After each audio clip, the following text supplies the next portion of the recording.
आइए स्टूडेंट्स, कुछ क्वेश्चन देखते हैं जो देखने में बहुत बड़े बड़े होते हैं पर बहुत आसान होते हैं। मुश्किल से 1-2 मिनट में इनका आंसर आ जाता है, लेकिन बच्चे क्वेश्चन देख के ही परेशान हो जाते हैं। क्वेश्चन देख के परेशान नहीं होना। जैसे फर्स्ट क्वेश्चन है,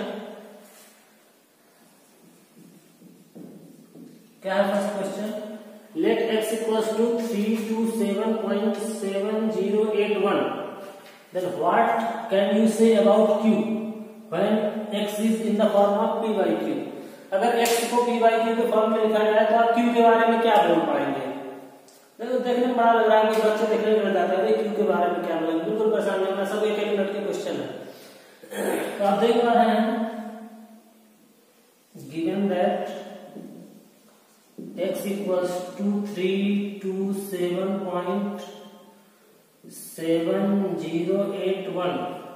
आपको पता है फिर स्टूडेंट्स, आपको पता है ये टर्मिनेटिंग डेसिमल है, 4 डिजिट बाद टर्मिनेट कर गया है। 4 डिजिट बाद टर्मिनेट कर गया है मतलब आप डेफिनेटली 100% आप q के बारे में बता सकते हो। तो इसका पॉइंट रिमूव करेंगे, तो क्या हो जाएगा?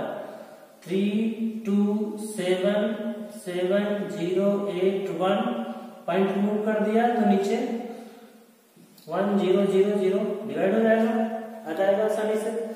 इसका मतलब 3277081, और इसको स्टूडेंट्स आप क्या लिख सकते हैं? 10 टू द पावर 4 लिख सकते हैं या नहीं लिख सकते? 10 टू द पावर 4 को स्टूडेंट्स आप क्या लिख सकते हैं? 3277081 2 into 5 to the power 4। और इसको स्टूडेंट्स आप क्या लिख सकते हैं? इसको स्टूडेंट्स आप लिख सकते हैं 3277081 2 के पावर 4 एंड 5 के पावर 4। बस स्टूडेंट, सिंपल सा क्वेश्चन था। यही पूछा गया था कि क्यू के बारे में आप क्या बोल सकते हैं। तो क्यू के बारे में आप क्या बोल सकते हैं कि क्यू इस टाइप का होगा। Q will be in the form of 2 to the power n and 5 to the power 4। समझ पा रहे हैं? जो मैंने थ्योरम भी बताया था, पहले थ्योरम से डायरेक्ट एक लाइन में आंसर आ जाएगा। आप यहीं से बोल सकते थे, लेकिन मैंने आपको समझाने के लिए बता दिया है। तो Q will be in the form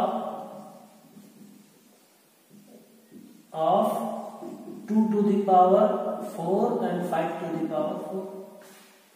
ठीक है, या स्टूडेंट्स आप ऐसे भी लिख सकते हैं 2 to the power m 5 to the power m, दोनों सेम है। ठीक है, तो पहला क्वेश्चन हो गया स्टूडेंट्स, 1 मिनट का क्वेश्चन है। देखने में बहुत बड़ा लगता है लेकिन बहुत आसान है। दूसरे क्वेश्चन पर आते हैं। समझ आप इसको अच्छे से समझ के नोट कर लेंगे।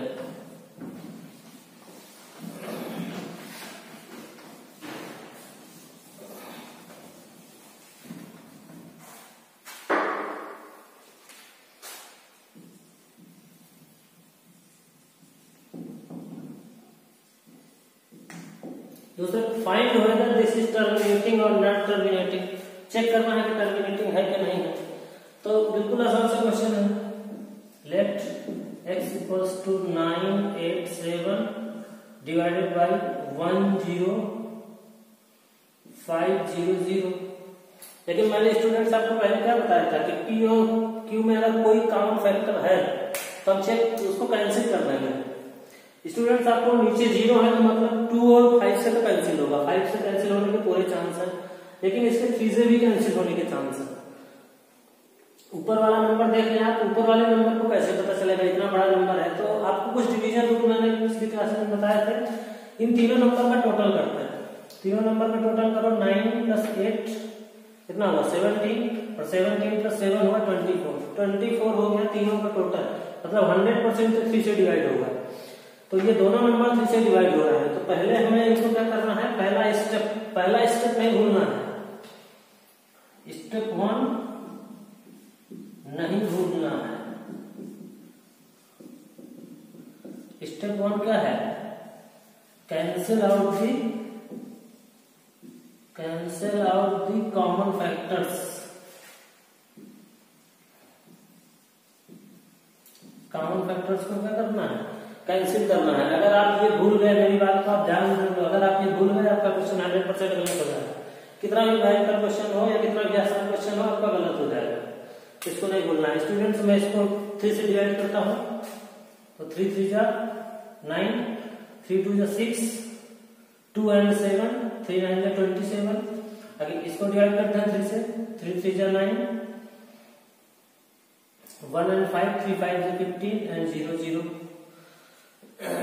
तो स्टूडेंट्स ये हो गया 3 2 9 डिवाइडेड बाई 3 5 0 0। अभी भी और चेक कैंसिल करते हो सकता है और कैंसिल हो जाएगा। 3 + 2 5 होता है और 9 + 5 कितना होता है स्टूडेंट्स 14। तो अब आगे स्टूडेंट्स इसको और चेक करो और किसी नंबर से कैंसिल हो सकता है। नीचे वाला नंबर 7 से डिविजिबल है आपको दिख रहा है, ऊपर वाले नंबर को भी 7 से डिवाइड करके चेक कर लो। 7 से डिवाइड करके मैं आपको चेक करके बता देता हूँ।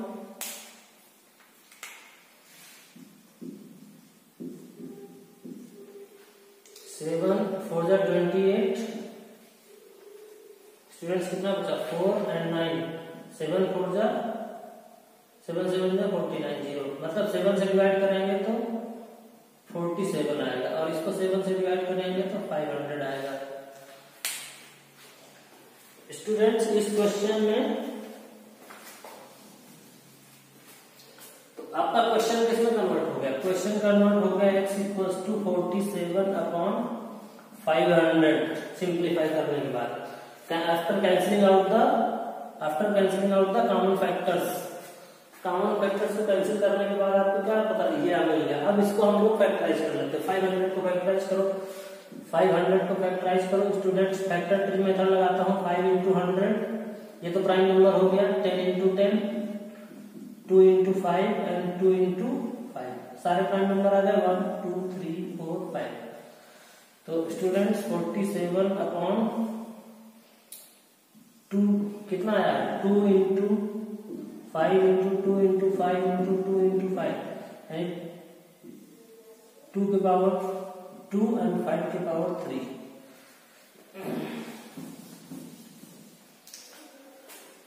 ये नंबर आ गया। अब आप बता सकते हैं स्टूडेंट्स दोनों थ्योरम अप्लाई करिए, पहली और दूसरी थ्योरम। तो इससे आप क्या बोल सकते हैं टर्मिनेट्स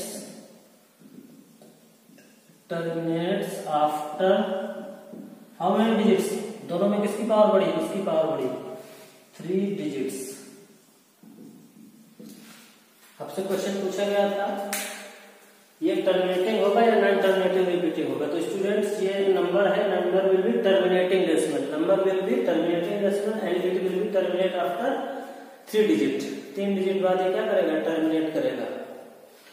अब एक चीज मैं यही करवा बता देता हूँ स्टूडेंट्स, क्वेश्चन में पूछा नहीं गया फिर भी बता देता हूँ। क्या अगर इसकी आपको वैल्यू निकालनी है, डेसिमल में वैल्यू ही निकालनी है, तो आप दोनों में से जो छोटी पावर है ना उसको इक्वल कर देते हैं। जैसे यहाँ पावर 3 है और यहाँ पर 5 और 3 दोनों की पावर इक्वल कर देते हैं। इसके लिए आपको 5 का मल्टीप्लाई करना पड़ सकता है या 2 का। जैसे मैं स्टूडेंट्स आपको बता देता हूँ यहाँ पर 47 2 टू द पावर, इसमें एक पावर बढ़ा देते हैं 2 टू द पावर 2, 5 की पावर 3 है इंटू 2 के पावर 1 का मल्टीप्लाई कर देते हैं। स्टूडेंट्स क्या किया है दोनों की पावर सेम करनी है, दोनों की पावर सेम करनी है। तो अगर दोनों की पावर सेम करनी है तो हमें मल्टीप्लाई करना पड़ेगा। तो ये कितना हो जाएगा स्टूडेंट्स 47 इंटू 2 डिवाइडेड बाई 2 के पावर 3 एंड 5 के पावर 3, तो 98 डिवाइडेड बाई ये हो जाएगा 10 के पावर 3 और 10 के पावर 3 मीन्स 1000 और 1000 मीन्स आपको 3 डिजिट बाद 0 लगा देना। स्टूडेंट्स ये इसकी वैल्यू होगी बिना डिवाइड किए हुए, मैंने इसको डिवाइड नहीं किया है। अगर आप डिवाइड भी कर सकते हैं लेकिन आप रूल समझ लें कि दोनों पावर सेम कर देना होता है। जिसकी छोटी पावर हो उसका मल्टीप्लाई करके दोनों की पावर 5 और 2 की पावर सेम कर देते हैं। तो स्टूडेंट तीनों क्वेश्चन का आंसर मिल गया। टर्मिनेटिंग डेसिमल होगा 3 डिजिट बाद टर्मिनेट करेगा और ये इसका आंसर होगा। इस क्वेश्चन में नहीं पूछा गया, मैंने आपको बता दिया समझने के लिए, किसी दूसरे क्वेश्चन में करना पड़ सकता है। ठीक है स्टूडेंट्स।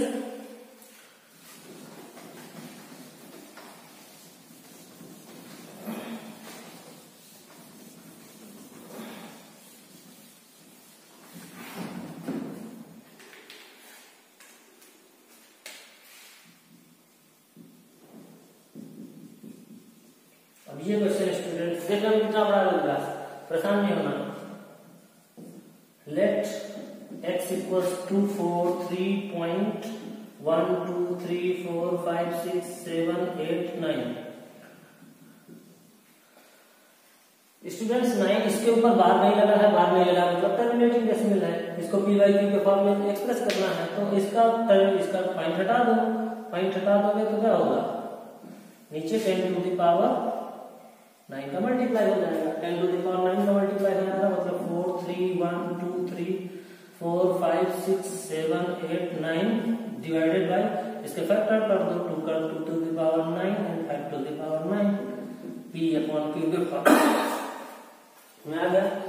स्टूडेंट्स क्वेश्चन देखने में बड़ा होता है बट बहुत आसान होता है, ये आंसर हो जाएगा। ठीक है, last question, last but not least but very important.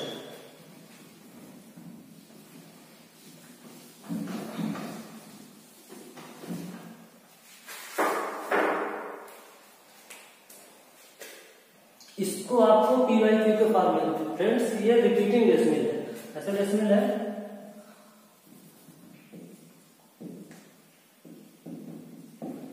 Late x equals to 0.3178 बार। एक ऐसा डेसिमल है नॉन टर्मिनेटिंग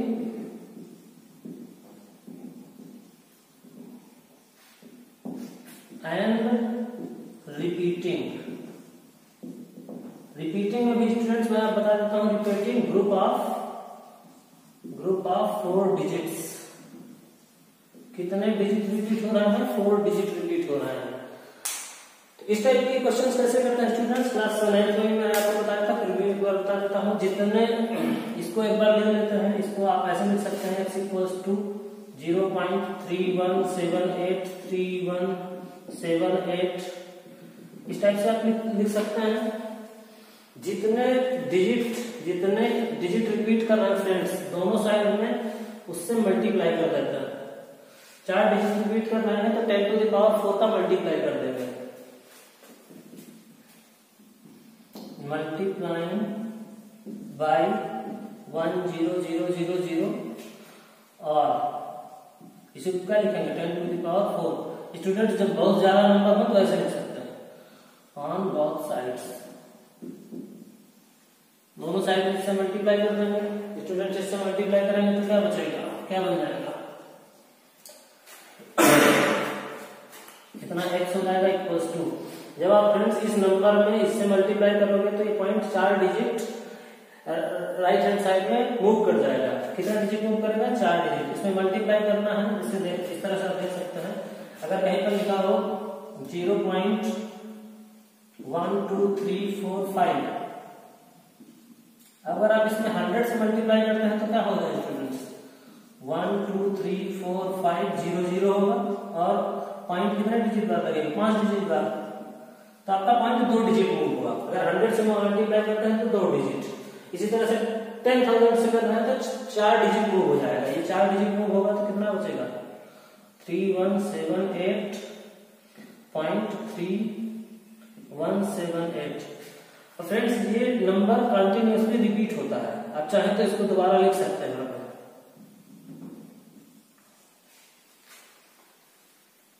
अब स्टूडेंट्स क्या करना होता है, इक्वेशन 2 - 1 कर देना होता है, बहुत आसान सा। 2 - 1 करेंगे तो इसमें माइनस होगा तो कितना बचेगा, 9999x equals to. Friends point के बाद वाला तो सेम ही है, ये रिपीट होता चला जाएगा, बार बार रिपीट होता चला जाएगा। आप अपने समझने के लिए इसको फिर से लिख सकते हैं, ये इस तरह से बढ़ता चला जाएगा। ये पॉइंट के बाद वाला सेम है, इसमें से 0 माइनस होगा। स्टूडेंट्स अगर यहाँ पर कोई नंबर होता तो वो माइनस होता, इसमें से ये माइनस होगा 0, तो 3178 पॉइंट के बाद वाला पोर्शन सेम हो जाएगा, तो इसके बाद पॉइंट नहीं लगेगा, मतलब इतना बचेगा। सो x इक्वल्स टू क्या हो जाएगा, 3178 डिवाइडेड बाय 99999। तो स्टूडेंट्स ये p बाई क्यू के फॉर्म में आ गया। तो दिस इज योर आंसर। इस तरह से आप क्वेश्चन कोई भी कर सकते हैं और आगे की बात है। ठीक है स्टूडेंट्स, थैंक यू।